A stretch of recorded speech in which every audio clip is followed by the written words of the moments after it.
love in its real essence, put into action, will never forget the foundation of beingness. Figure this out. I've got to take all this on. So we need to come from a position of power and strength. All black people are free at the same time, or nobody is free. Get people to believe in the myth, to buy into that myth. Inspire you or inspirit you. Practice what it is regardless of what you believe. And so if we think of a huge pyramid, at the top portion of the pyramid is our superconsciousness.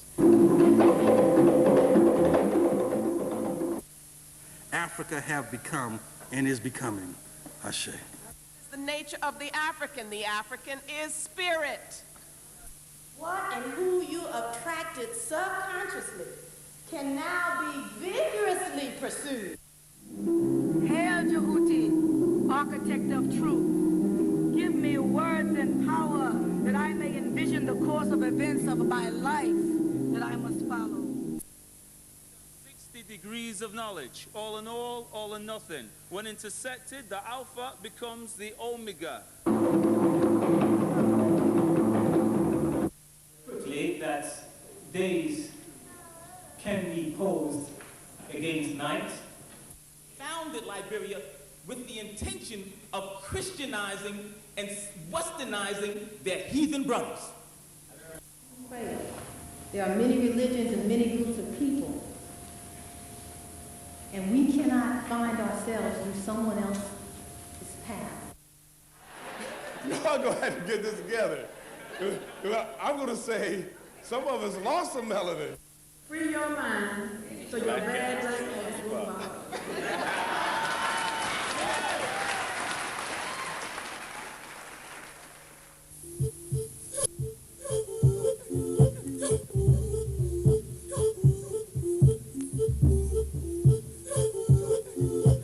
Come together, whether you be Islamic, whether you be Christian, whether you be of Rastafarian, whether you be Hindu, whatever you may be, we all believe and understand, for our people have said, never said there is not a God. For God. Upon him said, I come not to bring a new religion, but to restore that which was given in the beginning at creation.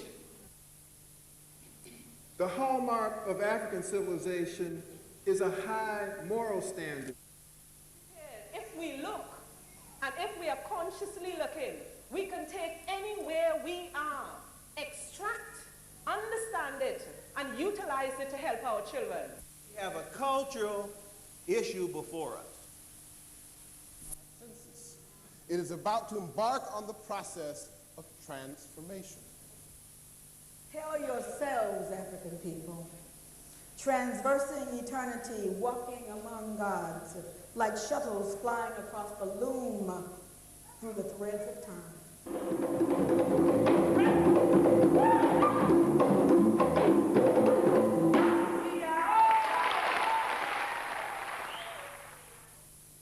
Professor Hilliard, who has killed thousands in battle. Professor Hilliard, whose shield trembled like Shaka.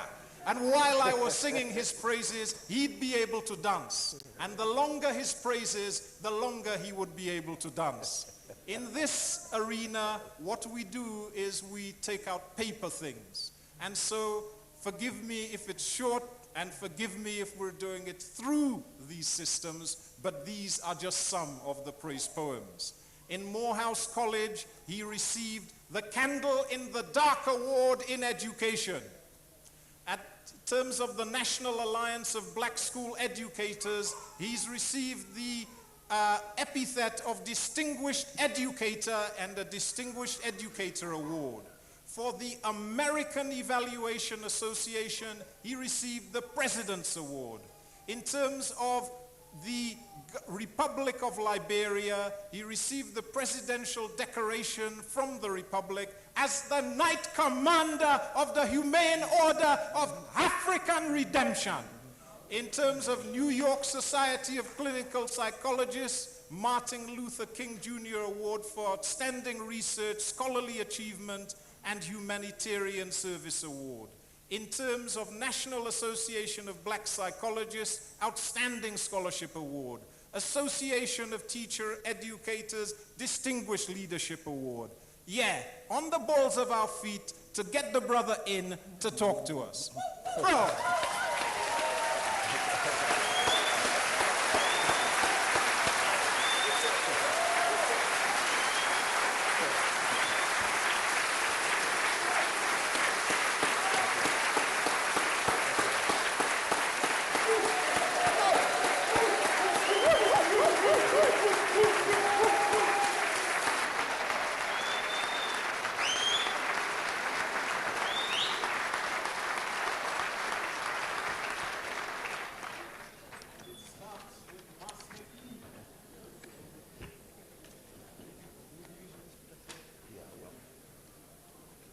Thank you very much.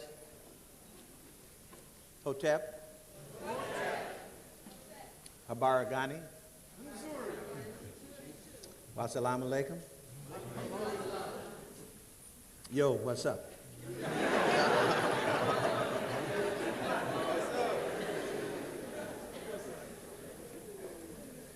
I request from my Nana permission to continue.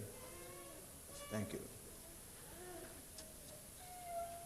I'm overjoyed at having this opportunity to meet with another part of the African family on an issue that is central to whether we will survive or not. The question of the education, and I prefer to say the education and the socialization of our children. I might say the education and socialization of all of us. In fact, I'm almost of the opinion that unless we re-socialize the adults, we have no hope of socializing the children. We must understand our situation in order to answer the question that is before us pertaining to the education of our children. We have to have a deep level of analysis. We have to know certain things before we can make prescriptions. We have to understand the nature of our struggle. In fact, we have two struggles, two equally important struggles. One is the struggle against oppression,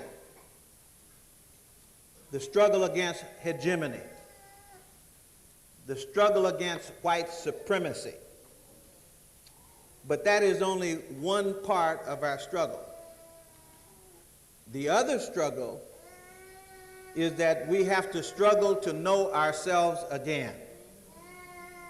Because even if you are free in ignorance of who you are, it hardly matters, because you'll soon be back in slavery again unless you understand who you are.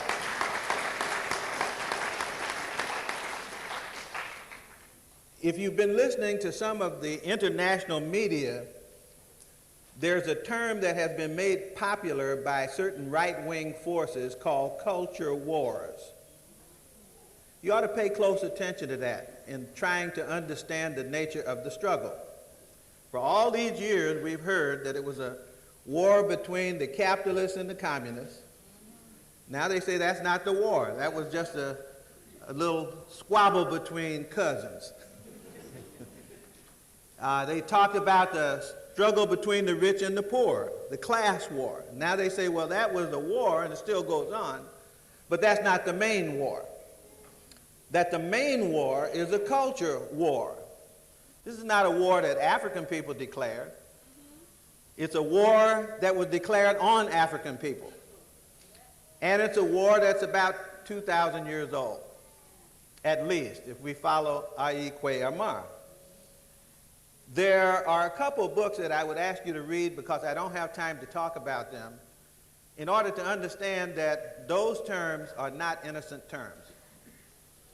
One is a book called Tribes by Joel Kotkin. And this is a book where a writer in Los Angeles argues that there are 5 ethnic groups that run the world. And he looks very carefully at Africans and decides that we won't be one of them. We are not now, nor will we become one. He thinks that the Vietnamese might make it. He thinks that the Koreans might get a piece of the pie because they have certain things that are required in order to be players in the global world. The 3 things that are required to be players in the global world, according to Kotkin: 1, a strong sense of ethnic identity. 2, trust, because you have that sense of ethnic identity. You can trust your own brothers and sisters. And 3, a passion for technology. If you have a passion for technology, trust in your brothers and sisters, and a strong sense of ethnic identity, then you can transcend nationality, you can transcend all kinds of things to collaborate to solve your own problem. That's what he says in this book. More recently, a second book has come out, which is in some ways even more important. And it's called The Clash of Civilizations. This book is written by a Harvard professor named Huntington.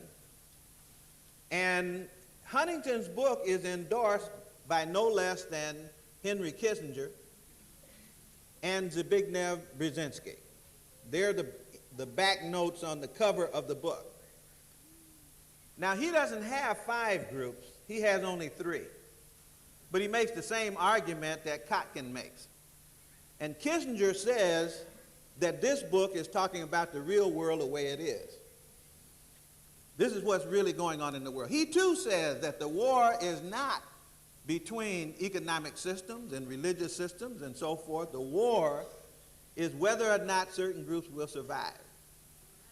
And he's identified the 3 groups that are contending for power. 1 has the sign of the cross, not necessarily making them Christian, but he uses that as the icon for Western.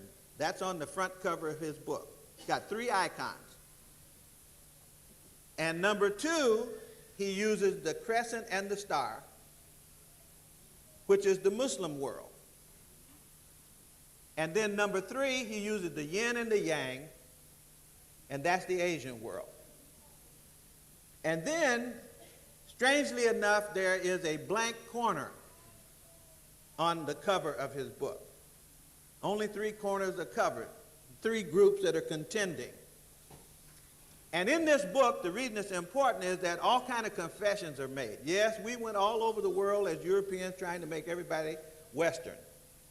Yes, went all over the world, took land, did this, did that, did the other, trying to turn everybody into something other than what they were. And now we understand we will never be able to do it. That if anything, we're not only losing that battle overseas, but we're losing it at home because we're out there not taking care of business at home. So they make the conclusion that this will now be a multicultural world outside. But inside, it will now consolidate and be a monocultural West. And therefore, those inside who are not Western, I guess, will have to go outside or disappear. That's serious. That's a serious statement of one person's view, and in fact, many people's view. And this book is being debated all across the way. Now, you need to know also, in order to put this in perspective, that the funding agency, always ask who pays for something if you want to understand something. The funding agency for this particular book is the same funding agency that paid for another book in the late 70s, early 80s called Closing of the American Mind. In other words, they've had these ideas for a long time. That book was a vicious argument against black studies, among other things. This same group is the one that published Mary Lefkowitz's book, Not Out of Africa. Why? Because Mary Lefkowitz is trying to, quote, defend Western civilization, to defend the myth of Western civilization. And so to defend the defender, the book has been supported. Now, a third book, all three of these I see as basically the same book, which is arguing that we have a cultural issue before us. Now, that doesn't always filter down when we start designing the education for our children. We think that our job is to get our children jobs. We think that our job is to make our kids pass tests. Of course they need jobs. Of course they need to pass tests. But if you're looking for the long haul, then it seems to me you ought to know what game is being played in the world. And then you ought to see what part you play in that game, and then you have to make some decisions. For example, we have to make some decisions right now. Is it all over for African people or just beginning? See, I happen to fall in the category that says it's just beginning. We have not begun to struggle yet. We're going to make this move and become players on the world stage. We will enter and attain our rightful space. You have to understand, if you make that decision, strategies of hegemony. This is before we can get to this spirit child that we're talking about. Before we can get to the design of the curriculum that we're talking about. Because this curriculum, this schooling, this socialization is situated in an environment. And so what we have to understand are the strategies for hegemony. I was going to try to put up an overhead, but I don't think you'd ever be able to see it up there at the top. I'll put it up here, and let's see if you can, maybe some of the people in the front will be able to see it. I teach a course on the African child at Georgia State University. Can any of you see any of that? All it says is that if you take the African child and look at the forces that act on this child to produce the thing over here that we call consequences, perception, motivation, identity, these are the things that psychologists normally study about children. What they don't study are the things that make these things. They don't study the impact of health and nutrition, politics, social status, culture, family, peers, media, environment, education, and in particular the last two, socialization and oppression. Those are the two things I want to look at very carefully. Socialization and oppression. Let's look at oppression for just a quick moment, because I said that one of the things that we have to understand is how oppression works. This affects our socialization process, how oppression works. It's not enough to say that I've been oppressed. You have to know the rules for oppression. And so I've amplified that last point on the last chart into structural mechanisms for oppression and structural consequences. Notice the rules for Africans who are and were oppressed. The suppression of history is a strategy. That's one of the #1 rules. You cannot oppress a people unless you make them forget. Already you see the curriculum, don't you? The curriculum is the opposite of that. So if it takes a loss of memory to produce disorientation and dysfunction and the absence of bonding, then it will take the presence of history to put it back. Am I making myself clear? The second is the suppression of culture. Everything up on this chart I can document 1,000 times over, and you can too.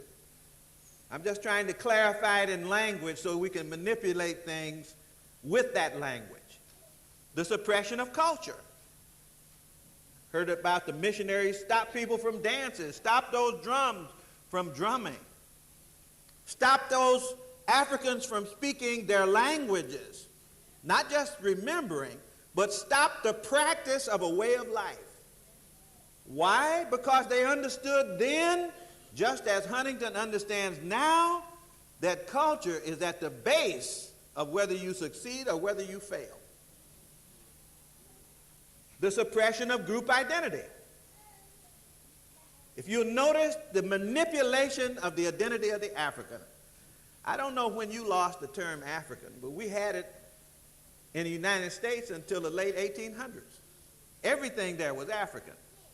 You had the African Methodist Episcopal Church.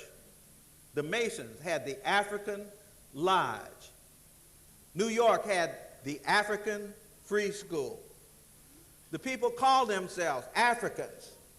You really ought to do a little homework to find out how we shifted from that terminology to Negro, colored, at risk, disadvantaged, black.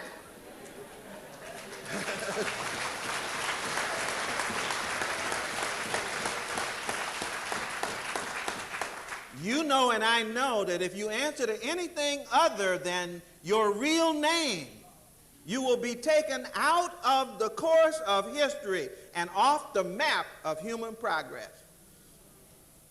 I go to Africa every year. I have always tried to find Negroes.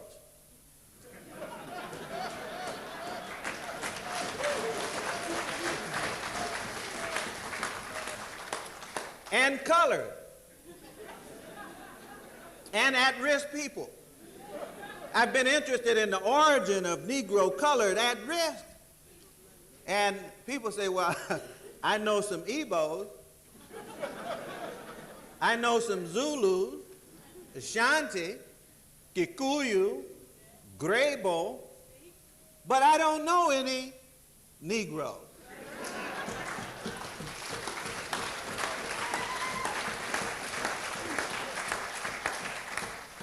So I traced this history of the Negro term, of course, and it appears with slavery and colonization. You know that. There's a nice book on it called The Name Negro, Its Origin and Evil Use by Richard B. Moore. If you don't have that book, it's one that ought to be on your shelf.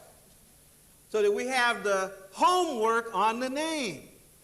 And then you have to ask the question, who gave the name to us? Is this a name that we gave to ourselves? And when you try to go back and get your name, look at the reaction that you get. Okay? People say, how could you possibly do that? How could you desert us like this? And go back and get your own name. So that the suppression of group identity, notice the term group, you can have under oppression an individual identity. The admonition is to be an individual. But if you have a collective identity, you represent a threat to your oppressor.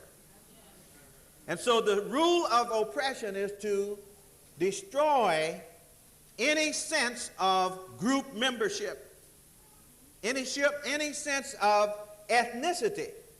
At the same time that books are being written that says the organizing principle in terms of progress on the earth is ethnicity. It's just that Africans can't be a part of that. Teaching white supremacy. It's almost as if we don't even have to say this because there's so many thousands of books that document the attempt to falsify human history in order to elevate the image of whites over Africans. Teaching white supremacy through media, through schools, through textbooks, through curriculum, and so forth.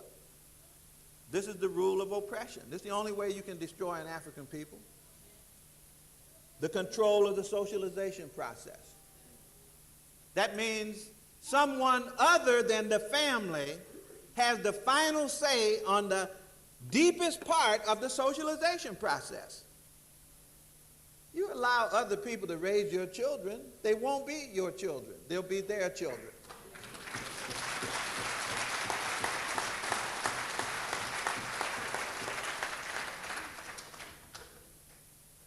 Of course, the last two had to do with the accumulation of wealth, that you couldn't do that.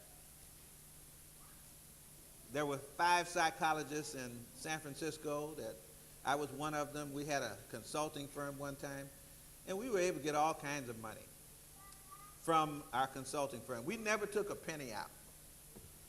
But at a certain point, we got a contract worth about $2 million, and we needed to be sure that we could make payroll. So we went around to banks, good credit risk, all of us, A credit and everything. We thought we could get some money to run our business. We thought not one bank in San Francisco would lend us $25,000. That's all we needed. We had all our money. We didn't even need the $25,000. But we couldn't get $25,000 from a single bank. Although any one of us could have gone out that day and bought a Mercedes, see, we could have borrowed $50,000, $60,000, $100,000 for anything that hemorrhages money, but no money for something that produces money. That's what I mean by accumulating wealth.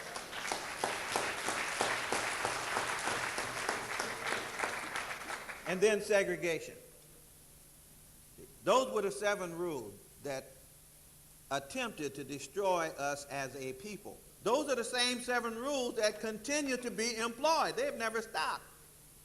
They change their form, but they do not change their function.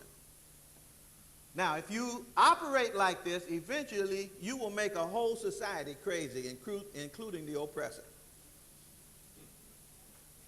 Because you have to lie to do this. To destroy African history, you have to make up a history that's not true. And if you live with an untruth, then that means you are denying reality. I'm a psychologist. We call that a psychosis.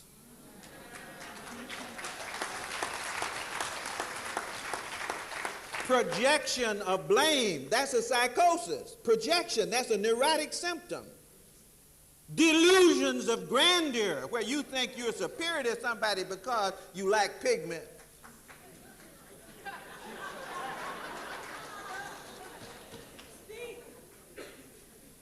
That's a psychosis. Phobias, for anybody that's different from you, that's a psychosis. You got all of those, that's deep psychosis.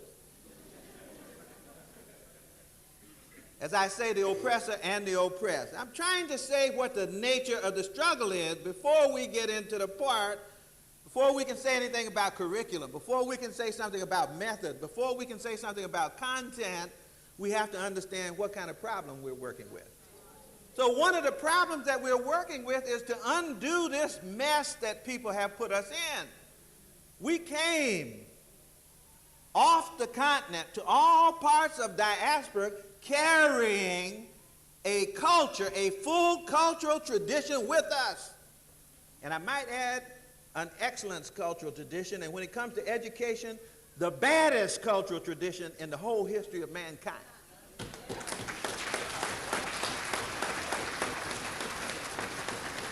We're going to deal with this. We're going to deal with this. When I say it's the baddest tradition, that's not bragging, that's just telling the truth. And it's telling the truth from the record. That's the only way I want to tell the truth. I wouldn't want to just make statements like that without going back to the record. So we'll go to the record in just a moment. So we have to understand what our struggle is about. It's essentially a cultural struggle. It's essentially a struggle that responds to the strategies of hegemony. Now, we will not be able to do anything for the African child unless we understand African people. You see? A lot of us think that we understand African people just because we're black, just because we're African. You may not understand anything unless you've been socialized the way you were socialized years ago. But I happen to know that most of our children get no socialization. Many of us have had no socialization. So the things that we ought to know, we have not been taught. But the things that we have not been taught are the very things that we need in order to design the system that will free us.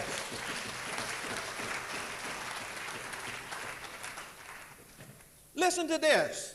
Here's a question for you. If we're trying to understand ourselves, I already said something about this hegemonic system.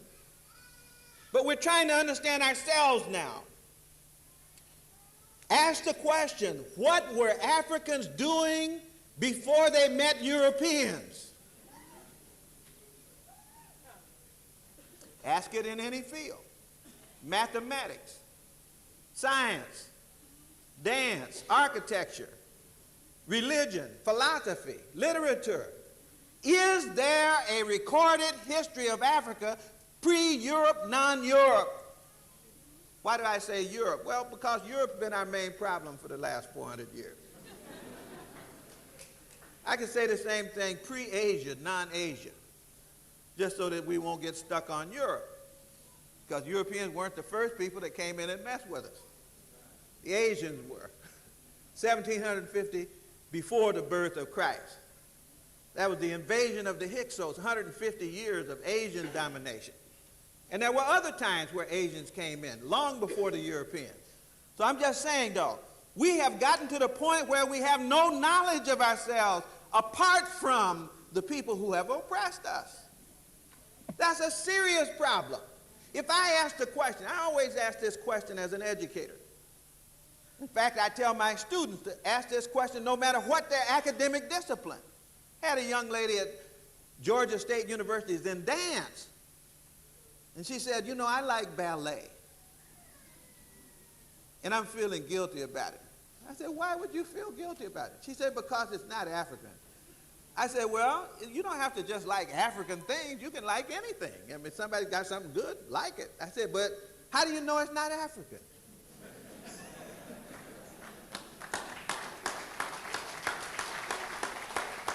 I have a paper that I'd be happy to share, didn't bring it with me, by Valerie Henry, that student, who started researching the question of ballet. She found out that the French ballet masters were not French, that they came from Italy. So then she said, well, who were the Italian ballet masters? And she found out that the Italian ballet masters were not Italian. They came from Spain.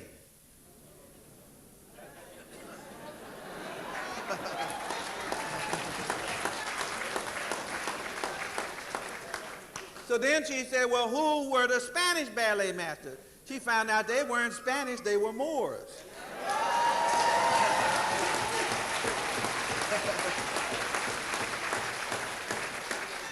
Then she found that the Moorish ballet masters were from North Africa, but she followed them all the way over to the Nile Valley and into the 18th dynasty, and you find painted on the walls of the tombs and the temples these dancers doing plie and pirouettes and all of those things.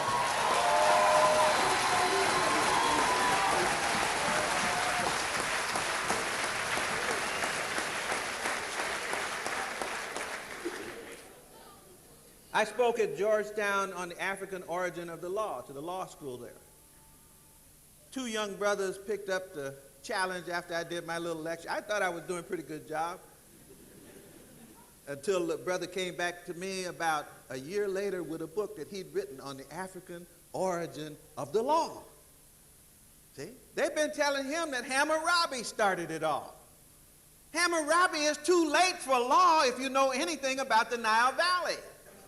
Nile Valley had law from the beginning. The law was ma'at. In fact, ma'at is justice. They had trials. They had courts. They had supreme courts. They had all kinds of people. They had lawyers, advocates. They had all of that in Kemet long before Hammurabi was a gleam in his daddy's eye.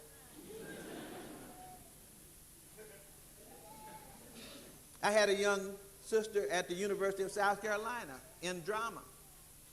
She was interested, and she did her thesis at the University of South Carolina, her master's thesis on the African origin of drama.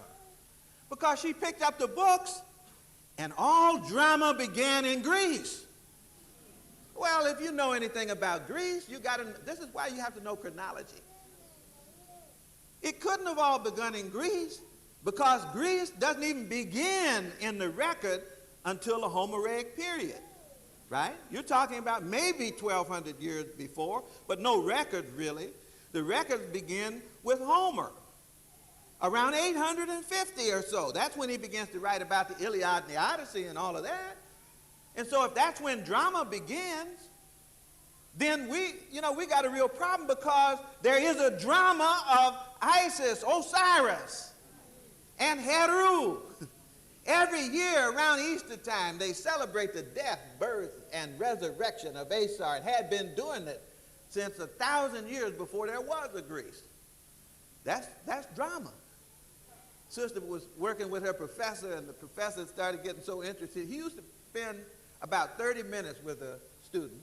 He began to spend about 2 hours with this young lady, Dee Johnson. Dee Johnson's out in California right now, got her master's degree, made her instructor revise his syllabus and maybe his textbook. Notice now, this is not because of some little poot-butt argument. This is because the record shows the drama, older than Greece. I have one student now getting her PhD at Georgia Tech in architecture. Guess what her thesis is? It can't be Greece. That cannot be the origin of architecture. Not when the Acropolis hosts the Parthenon, sits on top. That's 500 years before the birth of Christ. That means you've never seen Ipet-Isut in Waset, in Luxor. You've never seen what they call Karnak Temple, that awesome structure where you can put Westminster Abbey, Notre Dame Cathedral, all these places in there, and still have room to play soccer.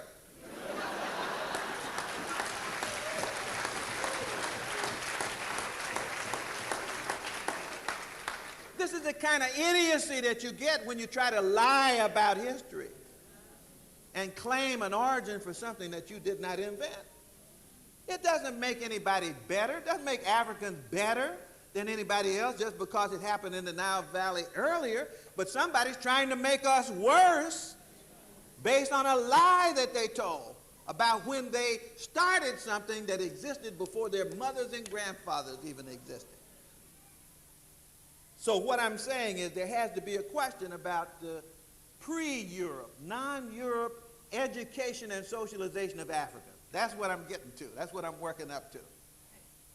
Can you answer that question? How did Africans educate their babies? How did they educate their children? Can we know what it looked like when we had it by ourselves? Before people came to steal bodies and land and raw materials, before they stole those things, how did Africans see the education process? Then you'll see why this theme is so fitting. So we got to know something about pre-Europe, non-Europe, independent Africans, their worldview, their education and socialization process, their aims, their methods, their content.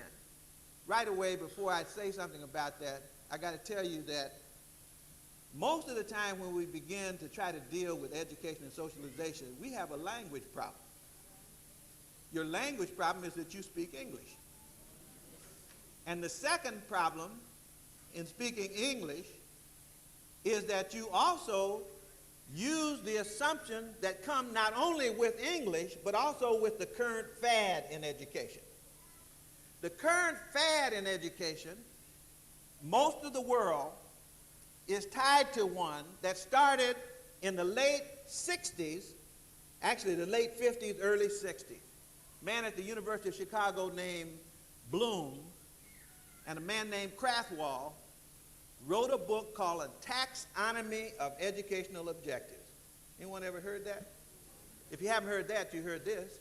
Cognitive, affective, and psychomotor domain. You heard that, haven't you? See, that's the language that we have. In fact, in a college of education, in most places in the Western world, that's all you can talk about when you're training teachers. The cognitive domain, that's the mind. The affective domain, that's your feelings. The psychomotor domain, that's your movement. The problem is that educators at the time didn't have a language. This man created a language, which was a theory and a worldview that did what? Look at this. He separated the objectives of education into three components: Cognitive, affective, and psychomotor. They don't happen together. They happen one at a time. In fact, I know schools where they say, we are a cognitive school. How are you going to have cognition and not have feeling about what you cognize? But they do. Some say, no, this is psychomotor. So it's a componential analysis. These are separated, but they're also hierarchical. Cognitive is better than affective. Affective is better than psychomotor.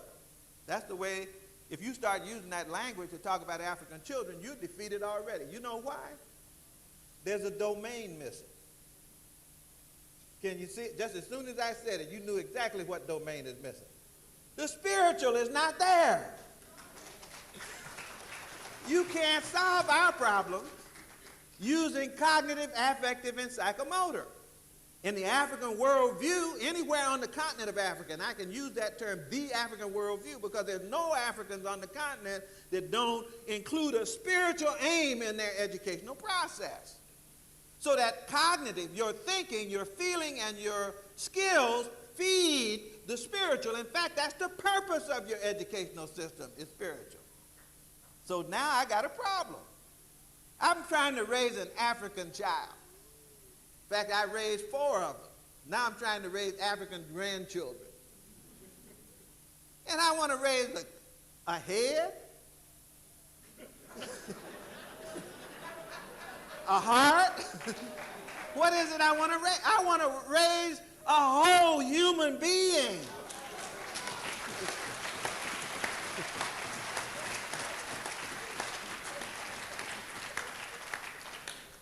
See, I'm just saying that as a byway. Let me get back to the question that I raised for a moment.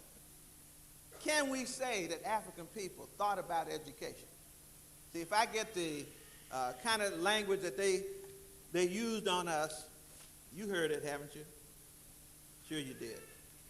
Since we're in the Western world, let's hear what the Western people said. David Hume. Anybody ever hear of him?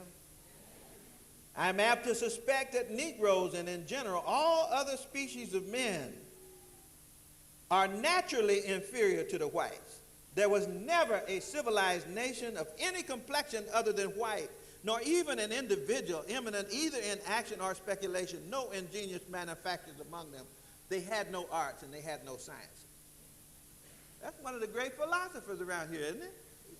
Hegel in Germany. This land of Africa is a land where men are children, a land lying beyond the daylight of self-conscious history, enveloped in the black color of night. At this point, let us forget Africa, never mention it again, because Africa is no historical part of the world. Louis Agassiz at Harvard, a leading naturalist, he said this continent of Africa has this population which has been in constant intercourse with the white race, which has enjoyed the benefit of the example of the Egyptian, the Phoenician, and the Roman civilization. Nevertheless, there's never been a regulated society of men on that continent. That's what I'm saying. They got to lie. And if they're not lying, then they're stupid and ignorant. They're either dumb or lying. Either way, they're incompetent. That means they didn't know anything about Africa and made statements about it anyway. Knowing statements about it. We're going to deal with that in a moment.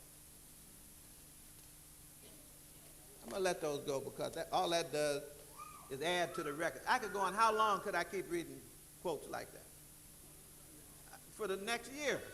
Because that's basically what people have said about us, continue to say. The bell curve. That's just the last in a whole series of major public policy arguments that says African people can't do anything. So let's go back to the record. Let's go back to the record. Here's what we can say about Africa. Pre-Europe, non-Europe. Africans had this incredible respect for education. That's when we meet. I just did a paper at the ASCAC conference called African Pedagogy from the Nile to the Niger. The Nile to the Niger.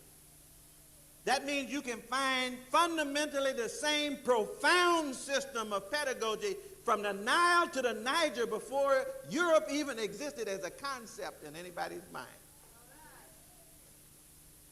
All you have to do is go to any one of 3 places on the Nile to find this out, and 3 or 4 places on the Niger. That's all you have to go to find this out.